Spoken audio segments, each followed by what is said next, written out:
So if you have questions about anything, feel free to ask me at any time, and I'll go off on whatever tangent that is. But let me start off just telling you, who wants to hear a little bit more about voice acting itself? Okay, then we'll start with that. So voice acting is an interesting world. Now, a lot of voice actors, we do other things. I am also a public speaker. I'm a sales trainer. I'm a coach. And I tell people I talk goofy for a living. Seriously. That's my tagline. Because it's true. If I'm giving, who's here has sat through a boring corporate speech in business? You've all done that. Yeah. Okay. Mine aren't. Mine are not boring. If I'm sitting there talking about some sort of business thing, well, here's a sales tactic. First of all, you start talking like this. And people are like, what the hell just happened? Business people are like, my goodness. What was that? Came out of his mouth. So that's another thing that I do. Voice acting itself. Let's start with anime. Anime is actually ADR, which is automated dialogue replacement or additional dialogue recording, however somebody puts it. ADR, it is dubbing. There is already work that has been done, and we are replacing the voice that is there. And we have to match the mouth flaps. And I will tell you this, we work diligently to make sure we do it the best we possibly can to match each mouth flap. And sometimes, let me tell you, it is not easy. That's why you get all these weird little sounds out of anime, because there's these freaking mouth flaps. And you're like, why is that there? And they don't even put a voice on that mouth flap. I'm like, what I will, okay, that'll work. So we put that in there. Now, the way that works is you're in a booth. You come up to the booth. You've got a microphone here. You got a popper stopper, which is a circular thing with basically it's like pantyhose on it, so you don't pop your peas. Then you've got a script either in front of you here or maybe on a little side digital thing that they're doing nowadays. You might even have it up on the wall there. And you've got the video screen that you're watching the actual anime there. You've got a big window over here on the other side of which people are looking at you. You got the director or the engineer, sometimes a producer. Sometimes a producer. So all eyes are on you.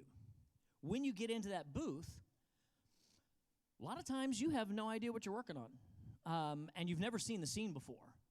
So you get in there, you dial in the voice. Let's say I auditioned for a role, and I got the gig. Well, I probably auditioned for 10 roles. So I have no idea what I got when I get in there.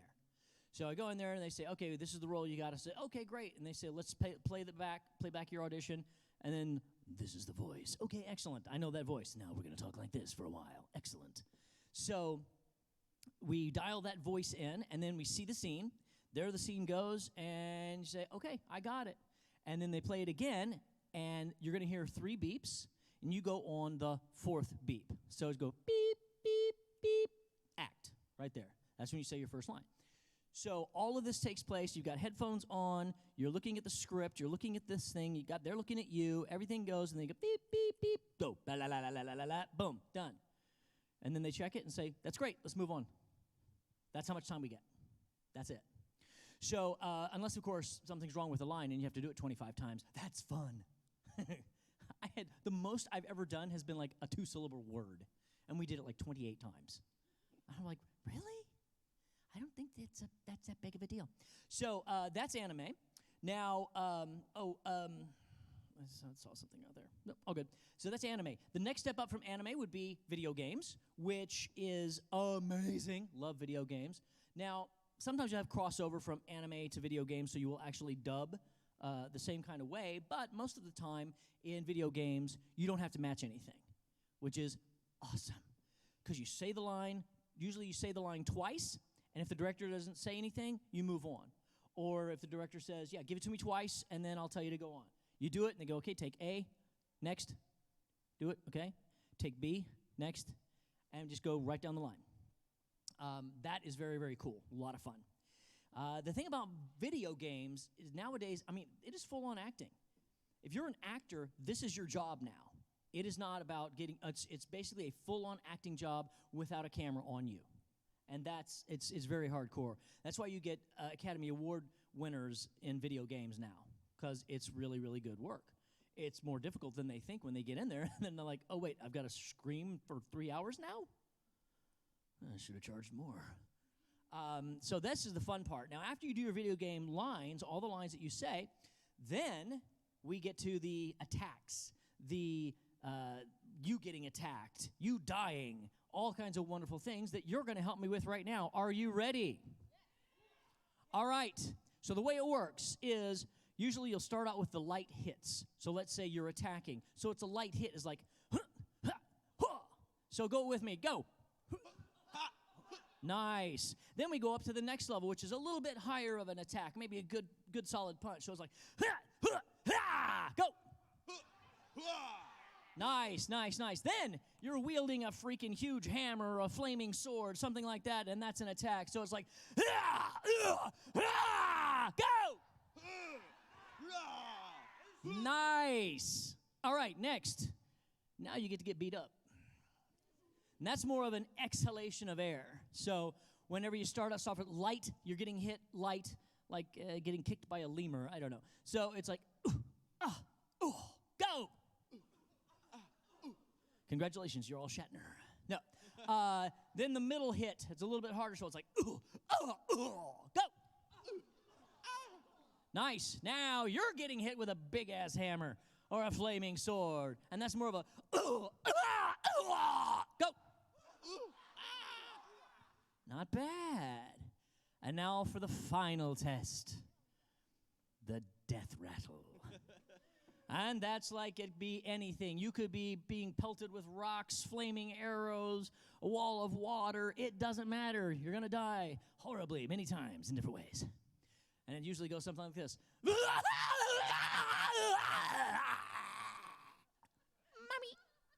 Go! Nice. Give yourselves a big hand. Welcome to the world of voice acting. Now, I think I mentioned this the other day.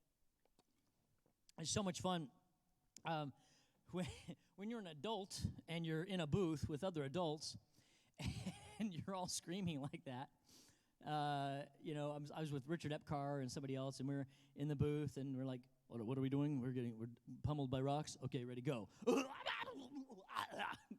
Great. Is that good? You got it? Okay. Now what are we doing? Okay. Flaming arrows. Got it. What's next? Wall of water. Awesome. I'm like, I'm a grown-up.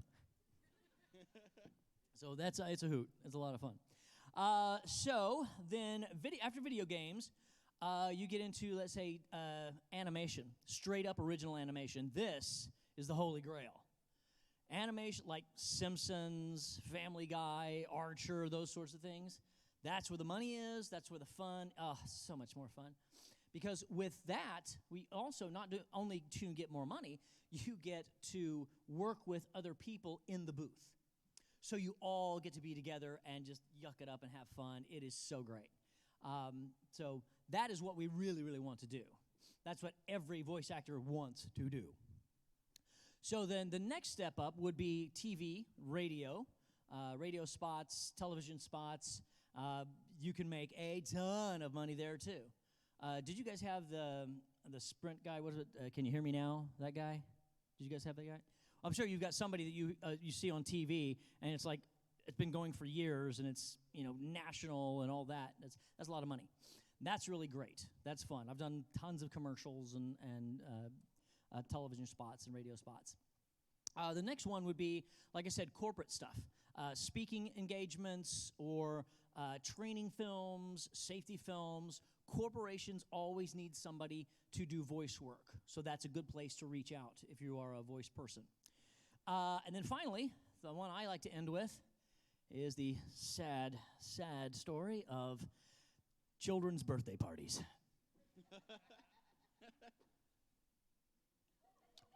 I did them for 6 freaking years. I was in the Barney suit. Hey, everybody. It's super-de-duper. I was Tigger. I was, you name it. I was Power Ranger. I was every freaking Teletubby. I did it all. Imagine me entertaining your children. Come here, kid. You haven't lived until you had your butt beat by 10 6-year-olds. That's what I'm just going to tell you. They come right at the right height for a good punch. And you never see it coming because you're in a helmet. Where did Timmy? Oh, jeez. Oh. I love children. I love children. I love children. Ah. But the cool thing about that was I honed a lot of my voices because we had a microphone inside the head of these things. So I had 6 years of training. I didn't even realize what I was doing. So, I know somebody's going to ask how I got into voiceover. I mean, I've been an actor for 30 years. I've been on camera. I haven't been on camera in about 13 years or so. But before that, I've had scenes with 4 Academy Award nominees. 2 of them won. And I had scenes where I was this close from them and got to work with them. So, I mean, I have been an actor. And that's the first thing. If you're going to be a voice actor, what's the second word? Exactly. If you think you're going to be a voice actor and you're not taking acting lessons, you're fooling yourself. You need to be training. It's a lot of training.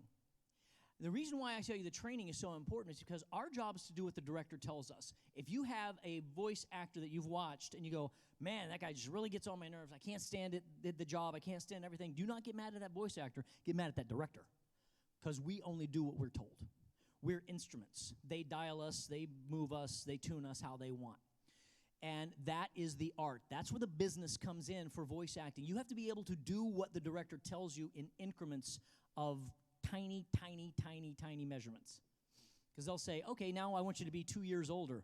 Okay, now I'm 2 years older. Now make him 5 years older. Okay, he's 5 years older. Now what? You know, you kind of move that way. So that is the trick. That is the real art of voice acting, being able to tweak at a moment's notice and make a director happy. So any questions yet? I mean, this is all voice acting business side. And the other thing I was going to tell you, if you are taking acting lessons, the next thing to do is network. 95% of all the work I get in Hollywood is because I network and I know people. I've worked with them for years. I'll get calls up and say, hey, we want you to audition for this thing. Or, hey, you're booked. We like you. We know what you can do. Come on in. Those are the best. It's like Christmas. That's what I tell you, you know, because everybody says, how do I get into voice acting? That's how you do it. Take acting lessons, start to network, and get better. There's a sign up on the wall of one of the studios in Hollywood, and it says, get skills, break in, don't suck. There's Hollywood. That's it. So the way I got into the actual anime voice acting was I was working on a live-action film with Amanda Wynn Lee. And she played Rey in Evangelion, and she's directed a lot of things, and she's been in tons of things. I'm sure you know who she is. And like I said last night, she's my sister from another mister. And she said, you know, wow, you do all these voices, and you're silly and fun. Why don't you come over and do this anime stuff with us? And I was like, what's that? She said, Japanese animation, anime. I was like, is that like cartoons? She said, not really. I said, does it pay? She said, yeah. I said, I'm there. Let's do it. I'm an actor. That's my job. And I had no idea what I was in for. I had no idea. I was like, we're doing what? So I got to read the thing and what? Okay. And I did it. And they're like, great, you're hired. I did Super Atragon. Anybody ever heard of that one? Yeah, that was a long time ago. I had a little role in Super Atragon, and then Suikoden, and then Ava, I think, happened. Golden Boy was in there somewhere. So that's how I got started in voice acting. And then when I moved out to L.A. back 13 years ago, that has just been my main thing. I tried to act on screen, and nobody cared in Hollywood. They're like, yeah, welcome to Hollywood. Get out. So, but the voice acting kept going. And I didn't realize that I had any modicum of fame in that world. I didn't know what I was going to do. And Amanda told me, it's like, you should go to conventions. I'm like, there are conventions? She said, yeah, check it out. So I checked it out, and I was like, holy crap, I went nuts.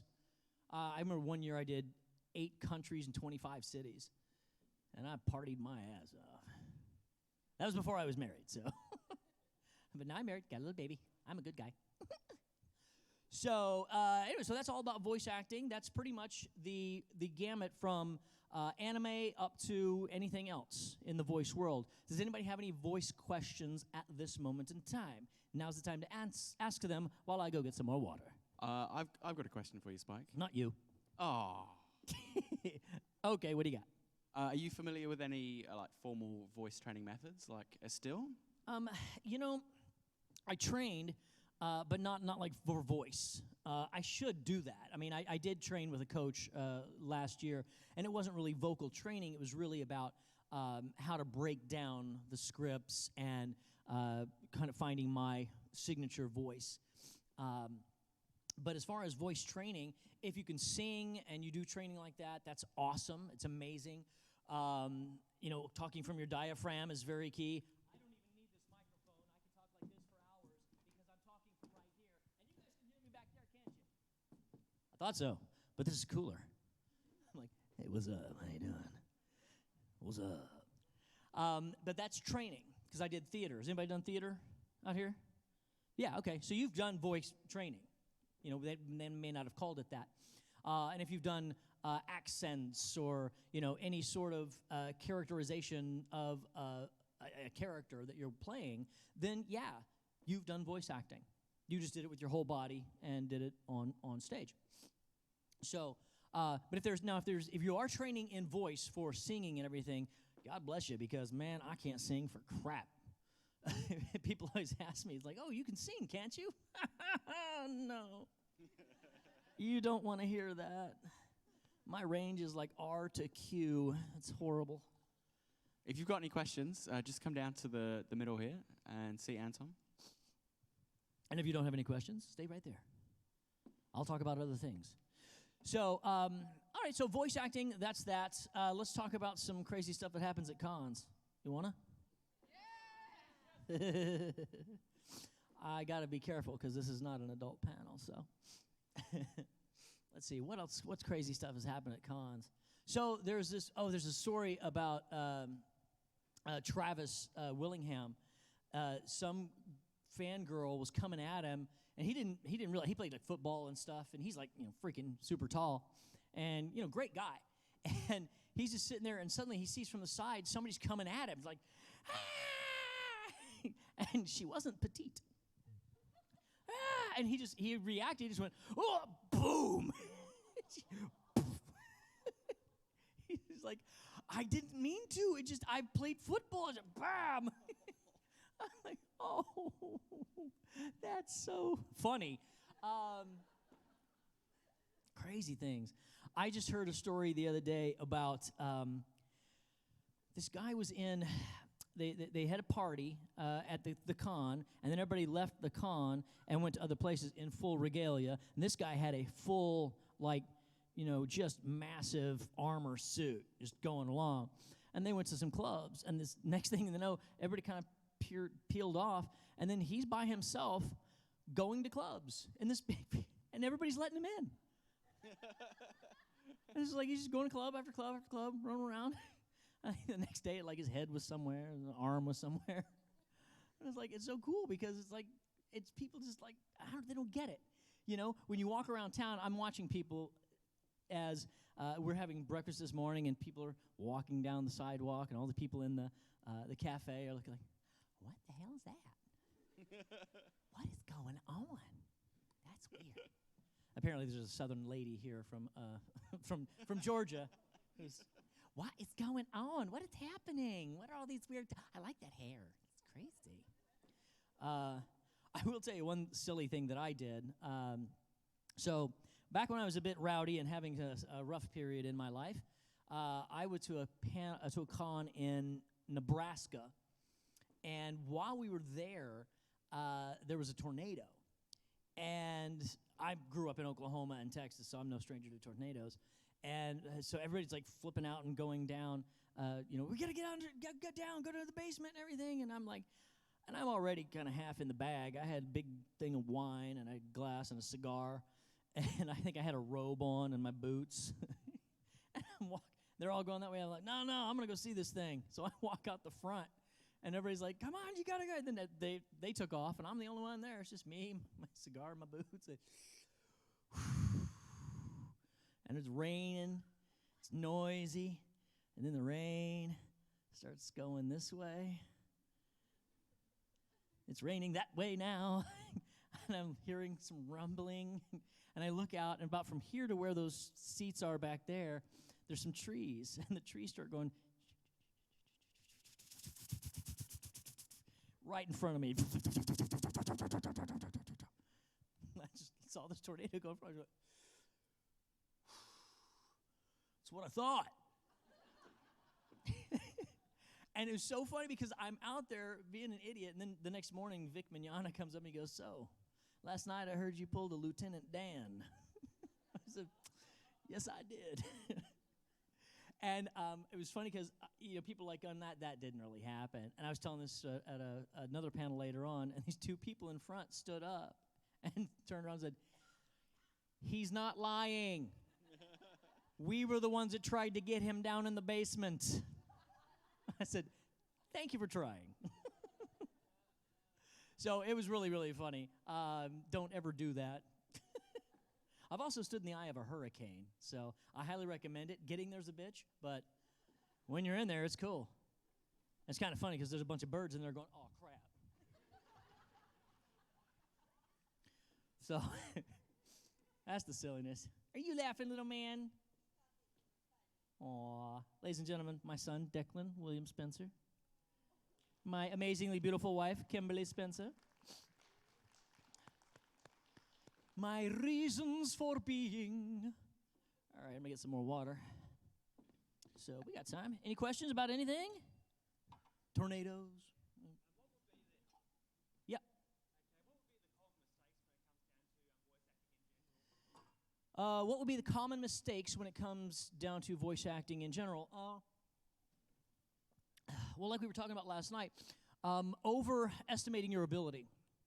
If you have a voice that you're going to do and it hurts your voice to do it just in the audition, pray you don't get that job. Because if you've got to hold that for an hour, 2 hours, 8 hours, an entire series, you're going to hurt yourself big time, and you don't want to do that. So be careful with that. Overestimating your ability to do accents. If you can, you can. If you can, you can. If you can't, you can't. If you can't, learn. Get better at it. I mean, normally I don't do accents. That's not a big thing, so you don't have to worry about it. It's like, oh, I can't be a voice actor because I don't do accents or dialects. I mean, technically, you're doing a dialect, and the dialect has accents. Anyway, nobody cares. If you can do it, that's awesome.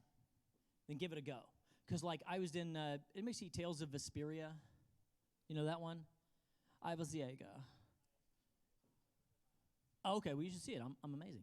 So, I've been asked to do German accents. I've done so many accents, and some of them they're like, can you do a German accent? I'm like, let's find out. And then I do this accent, and they love it. It's like, oh, great, Liebchen. There you go. So, try it. Like, for example, has anybody seen Black Butler? Okay, I play Snake. And you didn't know that? My word. And I do every voice, every Snake. We are up to 13 different voices now for Snake. And whenever we go to do pickups, they're like, oh God, okay. What voice is this? We've got to go back through everything and find out which one I did. Sometimes I'm talking like this. Maybe I'm talking like this one. Or maybe I'm talking like this one. I don't know. It's just craziness. It's so much fun. But that's where I'm talking about dialects, and then you have accents. So let's say I'm doing a British dialect. Maybe I'm talking like this. Great, that's fine. It's sort of an English accent. Somebody would say it's an accent, but really it's a dialect. Because you've got an English accent, and then you've got different dialects from different areas. Come in. Ladies and gentlemen, the Cyber Gaming semi-finals will be commencing in 15 minutes. Advent Gaming versus Legacy Esport will be competing. Thank you. You're welcome.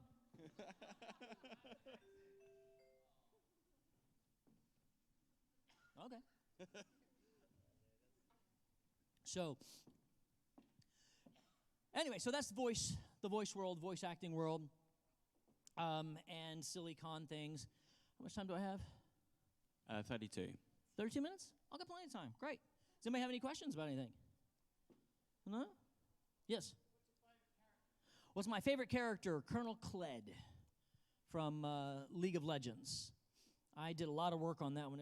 Anybody play Kled? Anybody know Kled? Okay. Awesome. I love Kled because he's crazy like me. That was... Honey, stop it. You're messing up my image. Jeez. So anyway, true, baby. Woo! I don't know what to do with that. I love you. So, so it's a weird. Oh, sorry. Go ahead. Hello. Hello. I do have a question. I know you do. You're standing right there. Yes, exactly. So, my question is, what character did you voice in Naruto? What characters did I voice in Naruto? Yes. They were all like, I think I did like 3 or 4, and they were like really smaller characters, so I don't even know what the names were. I think on my IMDb, I think they have them in there. But I am in Boruto. Now, I'm Inojin in Boruto. So I am one of the lead guys there, so that's cool. So I hope it runs forever. Yeah! Which will be awesome. And yes.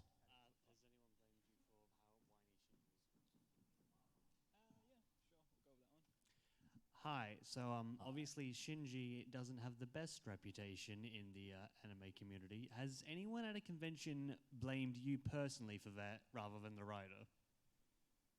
Not to my face. I'm like, no, not really. It's, sometimes people, they're like, oh, yelling stuff like that or whatever. They don't quite get it. They get really excited about it, but they don't really. It's like, you know what? I was sitting with Jake Lloyd, played Anakin in the Phantom Menace and all that. He was the kid. People did horrible things to him because, I'm like, why? He got a job and did the job, and that's it. But people messed with him, and they had to move like 3 times. That's when fandom gets a little wacky, guys. You got to be careful, And same thing happens with Jar Jar Binks, Granted, oi, but still, it was a job, And from a voiceover standpoint, it's a very interesting voice. It's annoying, but fine, it's interesting, But you can't fault somebody for doing their voice, or getting paid to do it. Yes, go ahead. Hi. You mentioned Inoji. What are you looking forward to in playing Inoji in the upcoming series? Lots and lots of episodes, and lots of sessions, and lots of checks. Yeah. But also, I'm looking forward to it being super, super popular so that I can go to more conventions and meet cool people like you guys. Because that's pretty freaking cool, I got to tell you. All right. Hi, Fry Boy. I'm Guy Daigochi. You can call me Guy. I just want to say, let's go! Genki Genka! Nice. Thank you for that. I just want to say, I have a question for Akira Tenkawa, Fry Boy. Okay. What kind of relationship you like to hang out with? A, Rui, B, Megumi, or C, Yuika? Akito doesn't remember. That was back in the 90s. So I would say all 3. So. Okay, just pop up a little bit. Did you think that was funny, little man? Little man. Dicky. Dicky doo. It's your daddy being silly. Yes. So, what's the easiest and the hardest voice you've done in anime? The easiest voice is usually just going in and talking like this, like Salvador on Durarara. That's me. I'm just blah, blah, blah, Get in my van. The other one, I'd say the hardest was Kled, probably. It was the hardest on my voice. I did another one, I think it was called Asmodeus, and it was, I was talking like this. That's hard to keep up. So that was a rough one. I'd say that was probably the toughest. Hi. So there's so much symbolism in Evangelion, and there's so much debate and analysis about what it means, the sort of thematic meaning of it. What does it mean to you, like on a personal level? What do you take from it, and how do you interpret the soul of the series? That's a deep question, and I go in and I say things and I leave. Yeah. You know, I watch it and I'm like, this is some crazy stuff. Yeah. You know? I will tell you something that was interesting. I found we went to, I think it was in Germany. Was it Germany we went to the Salvador Dali place and we saw the angels, basically, from, or was that Monterey? That was Monterey. So Salvador Dali, one of my favorite artists, he did this series, and I looked at him, I was like, that's one of the angels. And so I know that Anno got something from that. And so I think it's what's so interesting. It really is these big arching topics and subjects. So it's hard to put it all together. But a lot of people have gotten a lot of value out of it because it's subjective. Yeah. And the fact that Shinji is an effeminate little girly boy who saves the world in a biomechanical freaking robot, he also is the reluctant hero. So some people are like, oh, he's so annoying, et cetera, et cetera. I'm like, yeah, but he still steps up and he still fights. So that's cool. Yeah, baby. Awesome. Thank you. You bet. My question is a little bit longer, but I'll try to keep it a little bit shorter. Okay. Sorry? No. Go In ahead. the past, I've had a very monotonous voice, and since then, I've managed to improve with my voice being able to have higher and lower pitches here and there. And I've had certain requests to do some voice acting, which I realize I can't really do too well yet. Would you have any advice for the early amateur stuff to sort of practice and improve? Absolutely. Well, the first thing I say is, like I said before, take acting lessons. There are acting teachers, there are voice teachers, I'm sure, here in Adelaide. Go there. Go to them. Start doing the work. I even took training 2 years ago. I was training with a coach in Hollywood for about a year. So it's ongoing. The other thing is you can start to, well, it's kind of hard to do for some people, but if you want to work on your voice and be quick, if you're watching an animation, try to mouth the what they're doing at the same time. It's called audio prompting. Because I used to do like presentations for Fortune 500 companies. They give me the script. I'd record the script in a little recorder, put that in my pocket, have run the thing up to the back here into my ear, and press play. And I would speak it as it's going in my ear. That will help you. That just technically, that will help you work with your voice ups and downs really quickly. Okay, thank you very And don't say you have a monotonous voice. You have a mellifluous voice, and it's yours. See, H. John Benjamin doesn't do many voices, but he does a lot of voices. You know what I'm saying? Archer, come on. He's always the same guy. And it's amazing. He's got this amazing voice. So, yeah, you can do it. You can do it all. Thank you very much. My pleasure. Thanks, Spike. We actually don't have another question, but I'm going to hand over to Emily for something special. Hey, Emily. Hi, Spike. What's so, up? can I just ask Kim and Declan to come up on the stage? Sure. Kim, Declan? you guys come up? What up, y'all? Hi. So, Here's my baby boy. I don't know if all of you know this, you probably don't, but it's Mr. Declan's first birthday in the next week or so. So, but on behalf of AVCon, we just want to sing happy birthday and give him a cake. So if you'd all join in singing happy birthday, let's do this. 1, 2, 3. Happy birthday to you. I know. Happy birthday to you. Happy birthday, dear Declan. Happy birthday to you.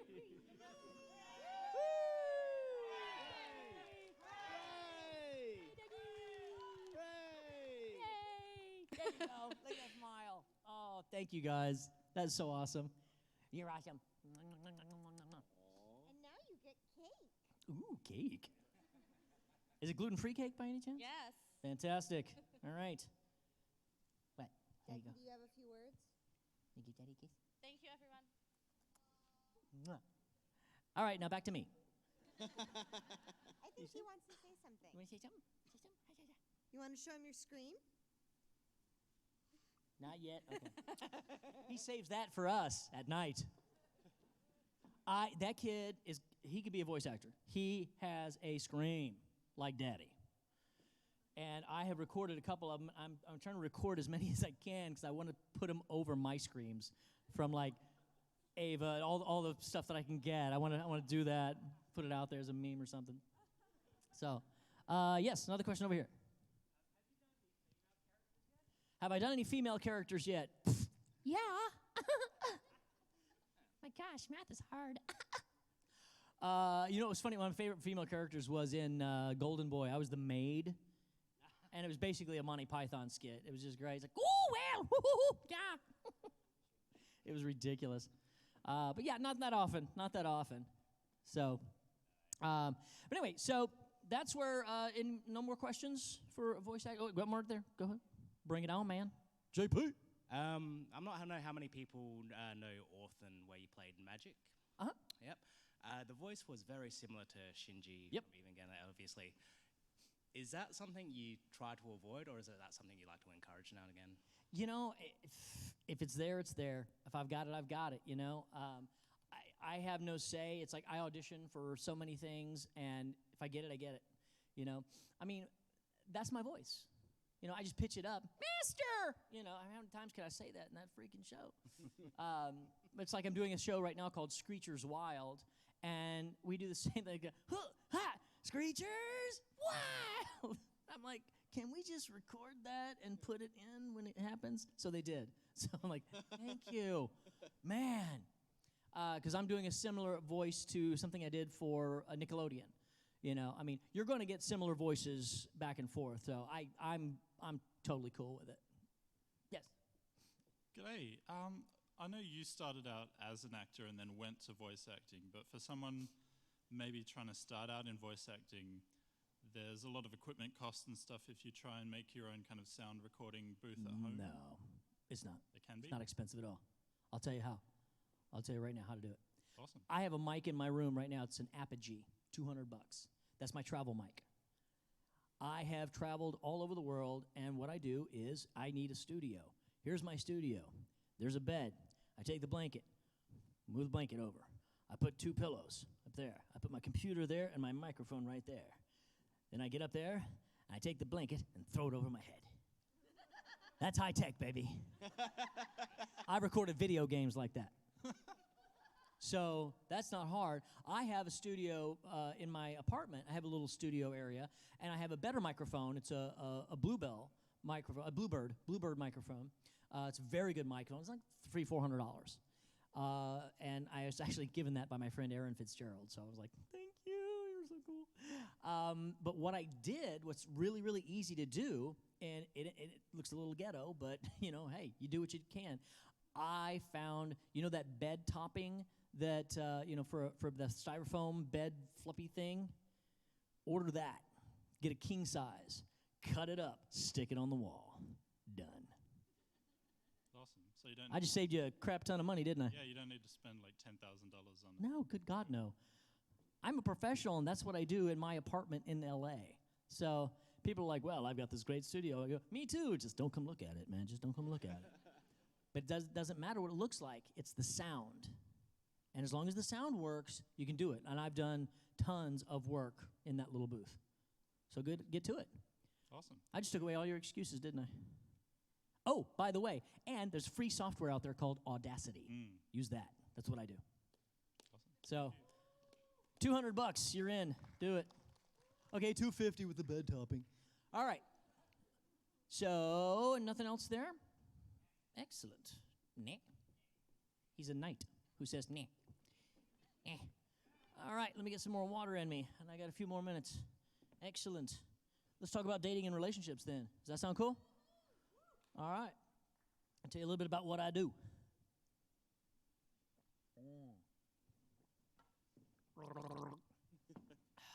So, I do what's called relationship sales dynamics. I'm pretty much the only one in the world who does that because I made up the title. And it's true. It's awesome. So, who here has been to my Don't Kill Your Date Another Cooking Tips panel? You've seen it, you've been there. Okay, some of you guys have been there. Okay, so you know I know what I'm talking about. And besides, I've got proof right there. My amazing, beautiful wife. That's right. Just so you know, that's all it takes. Anyway, so relationship sales dynamics, let's talk about food game. See, what I teach, you can go to don'tkillyourdate.com. That has been my site for a long time. And I teach basically food game. Now, what is food game? I teach guys how to become better men, capital M, capital E, capital N, utilizing food, cooking, travel, humor, and adventure as the medium. Because whenever I'm doing a panel on dating, there's going to be guys and girls in the crowd like now. And when I really get deep into it, it's so funny because the women are the one who are going, yes, yes, listen to him. You, listen to him. Because guys don't work on self-improvement as much as they should. And it's a shame. Because no woman wants a stagnant man. I can get into this, I can get into the weeds on this, but I'm just going to gloss over kind of on the top. The idea of food game is, gentlemen, you cook for your dates. What's the regular date? What does everybody do? You go out to dinner, right? Guys, that sucks. How many of you guys have gone out on a date and spent $100, $200, never seen her again? He's walking out. Yep. I did that. I always tell guys, said, she will order the damn lobster. I'll tell you right now. She's going to order the lobster. And my lovely wife has told me, she said, oh, yeah, women will go to dinner because they know where they're going. They know they're never going to see this guy again, but that dinner is awesome. And I said, you know what, that's ridiculous. Now, I stumbled on food game, the whole dating success strategy, because I was broke in Hollywood. And I love food. I'm a foodie. Any foodies out here? Big time? Fantastic. I'm having so much fun on this trip, man. Whew.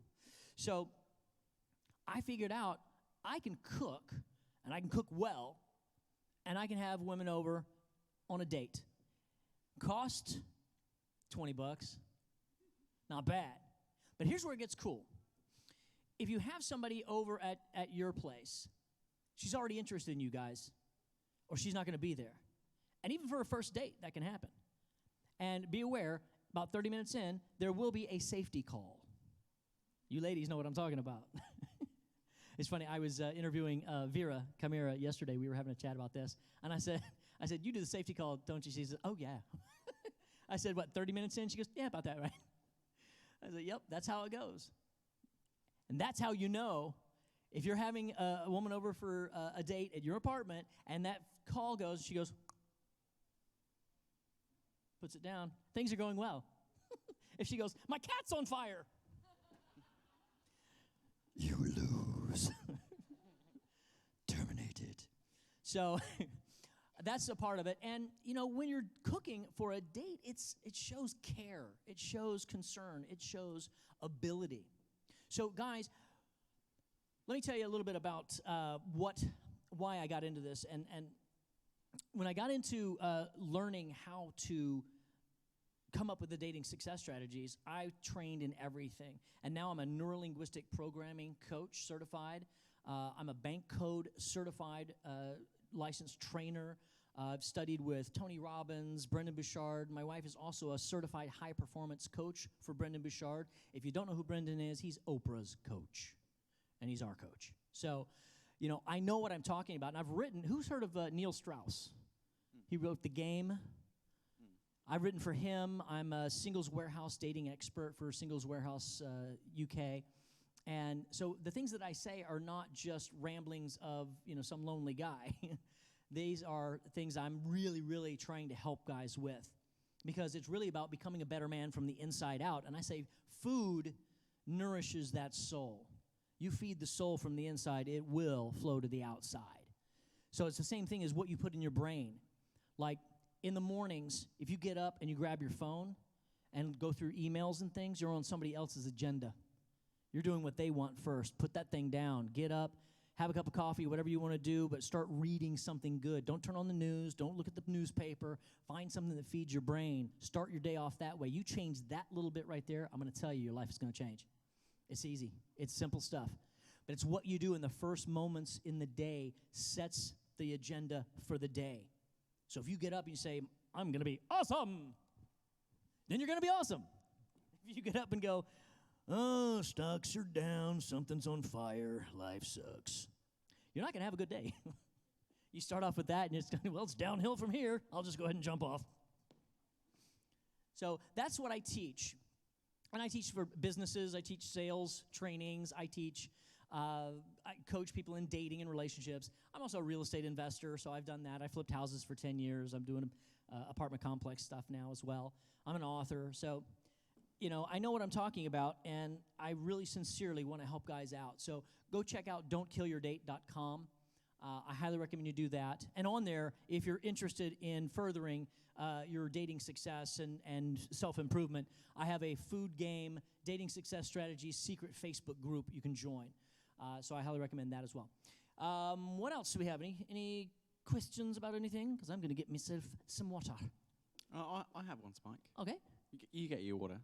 I'm getting the water. Is there any reason why a lady couldn't use your advice to attract a shy guy in the same way? She could. There are trainings. Actually, I was talking with another coach who she deals with introverted guys. But it can work for women as well, but it's a different dynamic. A woman says, hey, come over to my place. I'm going to cook you dinner. Sometimes there might be that. I hate to say it's a double standard, guys. I'm sorry. It's just true. Not a lot of women will do that until they're into the relationship. And then it's like, yeah, absolutely. But, like first dates kind of. Because I've been told when I've been to different places, UK, all over, and I'm saying, yeah, women will come to a guy's place for a first date. And they're like, no, we don't do that. Nobody does that. And yes, honey? Yep. Yep. She came over, first date. I cooked for her. Oh, thank you. Yeah, first time. Yeah. Do you want to tell them about our meeting? Okay. I'll take care of it, baby. Ladies and gentlemen, my amazing, beautiful, wonderful wife, Kimberly Spencer. Hi. So I get this question a lot of like, how did you meet that guy? And it was, like every other standard Hollywood story, in a bar.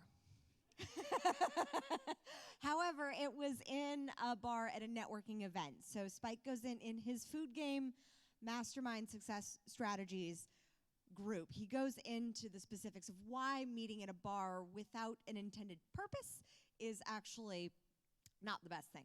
But we were there for an intended purpose, which was a networking event. And I was in talking with a group of gentlemen. One of the guys who invited me, he had worked on a film that I co-wrote. And we were celebrating the fact that our film was distributed by Lionsgate. And we were just chatting it up, and it was for people in Hollywood, and I was working in Hollywood in that time. And I see this guy, and if anyone knows Spike from 6 years ago, he had like long pirate hair. Yeah. And I see this guy like saunter up, exactly, Declan. And he goes, hi, my name is Spike. And I said, hi, my name is Kim. And he said, Kim, I got one question for you. I said, what's that? He goes, are you single? And at the time, I was in one of those on a break, it's complicated sort of thing. So I was honest. I said, I'm in an it's complicated thing. And he goes, great. At least I'm not barking up the wrong tree. Let's grab a drink. Right, Decky? And then 6 years later, that little knucklehead. So, but the first date, what was great about the us meeting was when we met, after an hour of margaritas and beer, we were chatting, and at the end of the night, my car got locked in the parking garage, and Spike offered to drive me home. And now, normally, I don't get in the car with strangers. My mother taught me better than that. However, I didn't want to call my mom because there was this guy that was so cute, and I didn't want to call the guy that I was planning on breaking up with because there was this guy, and he was so cute, and that would be awkward. And so Spike ended up driving me home that evening. And since he didn't kill me on the drive home, I figured it was safe to go to his house on a first date. So don't kill your date. .com. All right. Thank you. Give it up for my wife, people.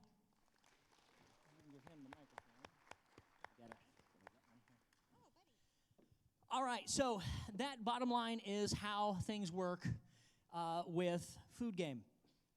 being a strong, solid man, knows what he wants, and that's what I teach, and that's what I train in. So that would have been Don't Kill Your Date and Other Cooking Tips. That would have been that panel. So that's pretty much how much time I got, like a minute?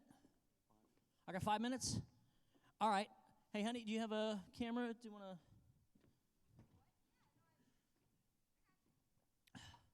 Well, I was going to share something real fast, and I just want to get a shot of it. I'm doing some of this because I'm using some of this for my speaking reel. So I would do business presentations, dating and relationship panels, etc. So one thing that I put in the book, there's a new tool out there. It's a personality tool that I talk about. Is he okay? Uh-oh. He's getting tired. Okay. Well, let me know when the camera's working. I'll figure it out. So one of the things at the end of the book, I talk about a way to get to know people better. There's a tool, it's called Bank. That's why I said I'm a certified and licensed trainer in. And you're going to hear about it. Is anybody in sales? Anybody here in sales at all, in business? You got a couple of you guys? Okay. In the business world, you're going to hear about it. But when I saw it, and that's why I got licensed and certified to train it, is that the relationship aspect of it is so phenomenal. I mean, if there's a 50% divorce rate going around, something's not working somewhere along the line. And we figured it out. People say, opposites attract. That's true in a lot of ways for about 6 months. Then it gets ugly, and it starts to grate on each other. So I just wanted to get a shot of this. This is how it works real fast. There's 4 cards. It's called Bank. All right? This is what I do. I say, look, guys, put this on the table.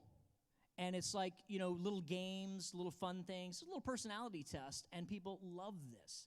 Because this personality test will tell you in less than 90 seconds, scientifically validated, how this person's value system works.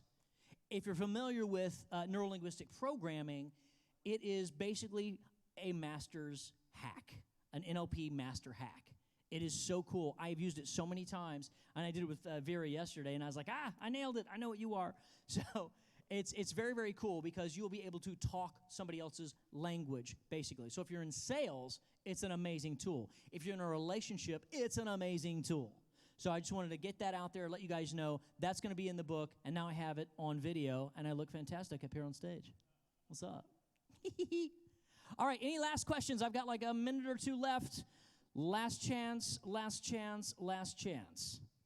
Okay, excellent. There you go. Okay. What dating advice would I give to Shinji? Stop screaming like a little girl, damn it. Make a move on Misato. Gosh, I always tell him, man up. And that's the funny thing. In the new Ava movies, we had a different director, so we went to Funimation. And if you'll notice, it may not be that noticeable, but Shinji's a little bit older. We aged him up just a hair. We say, 1 ball dropped. So we're trying to man him up just a little bit. So I would tell him, go to don'tkillyourdate.com and read up on all the Spike stuff. So, yes? Yes, my love. And you would tell him to join the Food Game Mastermind group for $29 a month. Yes, my dear. Thank you. My publicist and... No, she is right. That's the Food Game Dating Success Strategies Mastermind group I told you guys about. So that is it for me, guys. I think I am done here, and I have had a wonderful time. This is my only panel for myself. Neil and I are going to be back in a couple hours, right? That's right, yeah. Are we going to do all that crap again? Oh, boy. All over again. It's going to be nuts. So while you're out here, look around, and if there's anybody who is a volunteer or working the convention, I want you guys to go up to them and say thank you. They're working their tails off for you. Give them a big hand right now because they are amazing. And I thank each and every one of you for coming out and seeing me and listening to me and being a fan. I am so grateful and blessed that I have you guys out there. If you weren't watching, then I would have no job and I would not be in Australia. I would only be doing sales training and not talking goofy for a living, which is so much fun. So thank you guys so much for having me out, and I will come back to Adelaide anytime. I love this place. So thank you, guys. I will see you next time, and come back and see me in an hour and a half. Me and Neil. Thank Big you. thank Good night. you to Spike Spencer.